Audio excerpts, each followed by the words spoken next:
Welcome to the Nevis Newscast for Tuesday, September 18th, 2018. I'm Donis Wilkinson Keynes. We're at a point where we are doing some finishing work on the main building itself, and there are major landscaping works which are ongoing. Project manager, the Honorable Michael Perkins, recently gave us an update on the Government House restoration project. Phase 1 of the project would have begun maybe 12 years ago and then came to a halt. And so we have been able, the administration has been able to revitalize the project.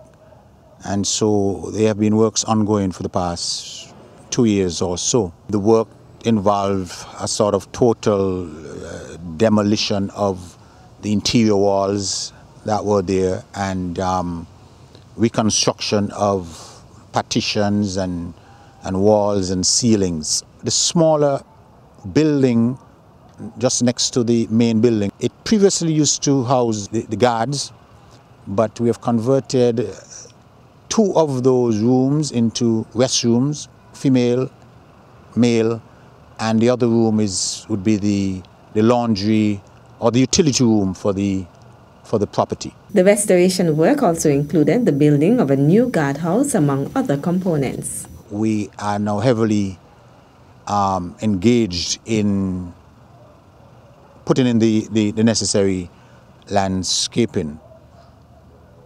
A new fence line has been reconstructed or is under reconstruction at the front of the building.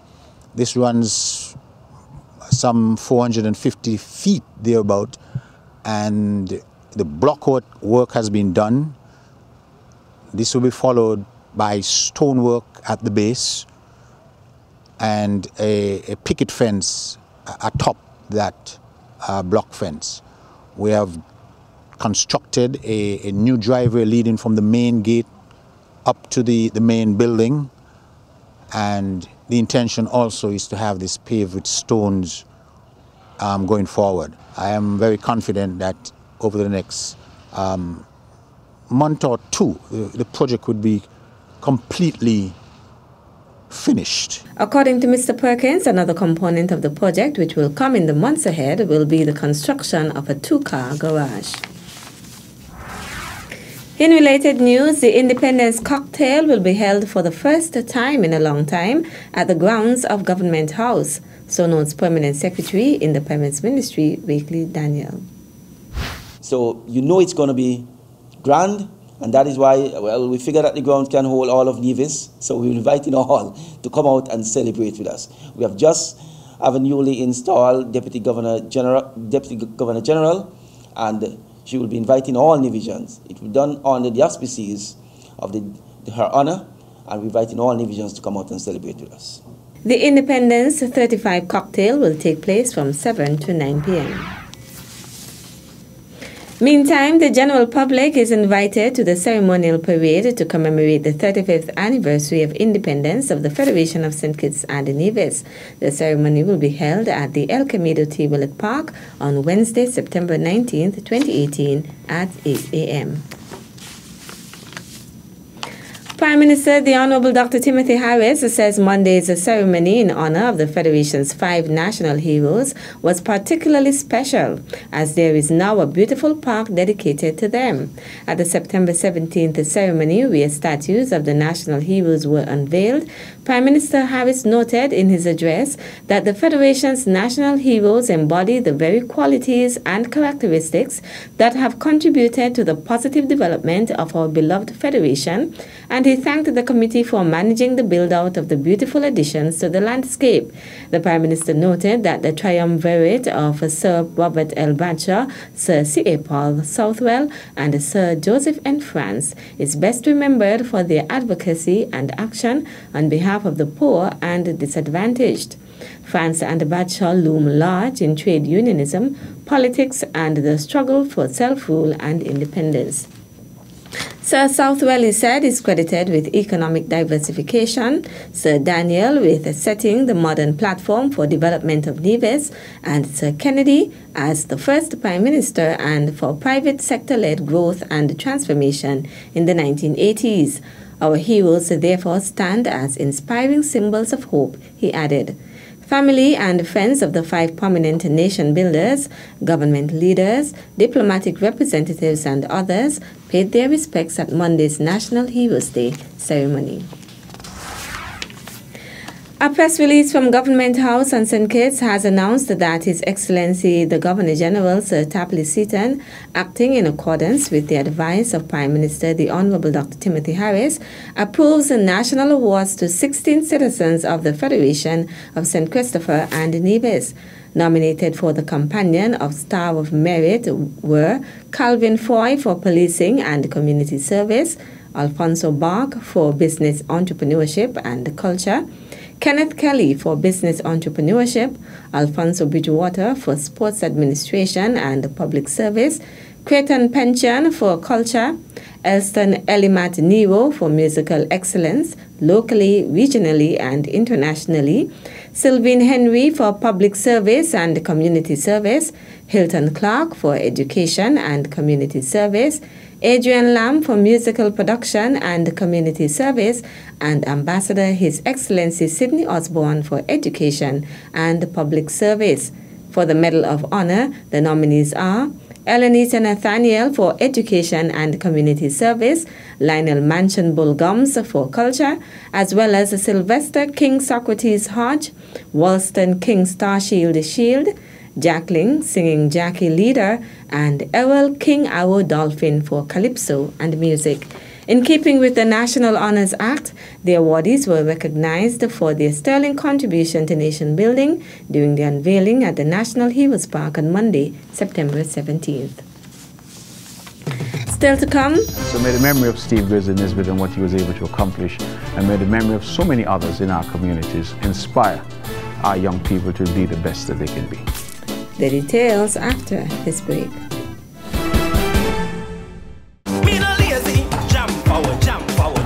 It's a soccer-sized fitness party brought to you by the Ministry of Health. Meet us at the Villa Grounds on Friday, September 21st at 4:15 p.m. Soccer-sized to the instructions of Elston Nisbet and James Weeks. There's no registration fee and water will be provided. Come jam with us. It's a soccer-sized fitness party. Fellas, don't got them girls laughing at you, know. Welcome back.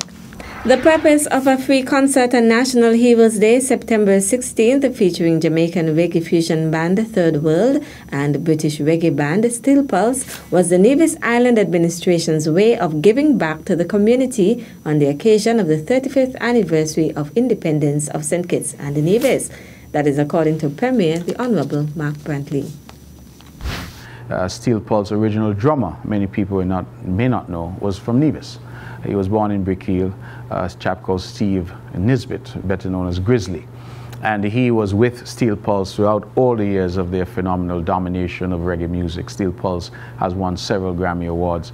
Our Third World has been nominated, I think, for 10 Grammy Awards. So these are real veterans, and we thought it was a wonderful thing. When Steel Pulse got in touch, they indicated that they wanted to do a tribute to Steve Grizzly Nisbet, who had passed away in January of this year.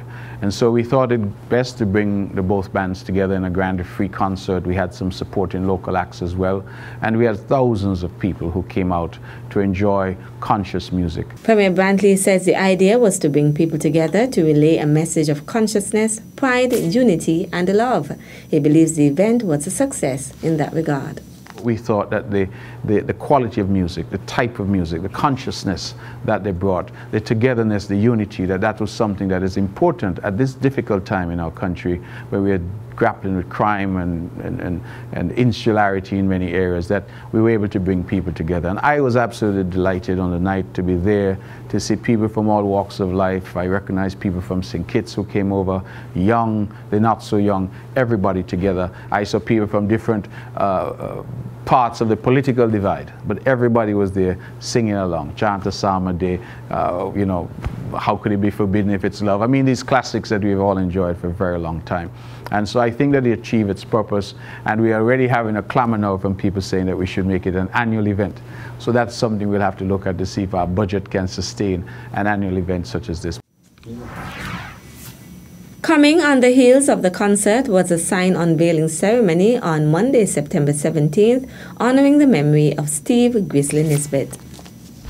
We had a small unveiling in the village of Brick Hill where Steve Grizzly Nisbet was born, and the entire team from Steel Pulse, led by their leader, the band leader David Hines, we all were there together in Brick Hill where we unveiled a sign. I want to make it very clear that that's not the final sign. We just unveiled a mock-up so that they could see what it would look like. And I also presented to him a letter addressed to each of the children of Steve Grizzly Nisbet, thanking them for lending us their dad and lending the world their father, for the tremendous musician that he was. I was very happy to see members of the Nisbet family, his cousins, they attended, and the entire cabinet was also part of that, and the entire band, Steel Pulse. So if people saw us on the side of the road and wondered what we were doing, that's what we were doing, and we were very happy. The band members were overwhelmed. They want to come back to Nevis. They were overwhelmed. They actually visited the location where Grizzly was born, albeit at different houses there now. And I think it was almost a spiritual feeling being there, and for them to recognize that here was a youngster from Nevis who left at the age of 9 or 10, moved to Birmingham in England, and became this world-renowned drummer for one of the biggest reggae bands the world has ever seen. Steve Nisbet's legacy also sends a clear message to our youth, Premier Brantley added. Steve Grizzly Nisbet, we are told, would have walked around barefoot way back when, because he would have gone to England, as we know, at a time when people were running from poverty here to try and find a better way elsewhere. And the fact that he could have gone and through his God-given talents and skills emerged as one of the top musicians in the world, I think that says a lot to our young people, that we can be absolutely anything we want to be. And so may the memory of Steve Grizzly Nisbet and what he was able to accomplish, and may the memory of so many others in our communities inspire our young people to be the best that they can be. That's how we end this edition of the Nevis Newscast. On behalf of all of us here at the Department of Information, thank you for viewing. At a loss as to what's going on in Nevis? Tune into NNC on NTV. Don't worry if you don't have cable either. NNC will bring the news to you wherever you are. Facebook and Facebook Live. YouTube and YouTube Live. NevisTVOnline.com. Roku app, NTV mobile app, Smart TV, Apple TV, and any other IPTV platforms. When me ANC and you ANC, NNC.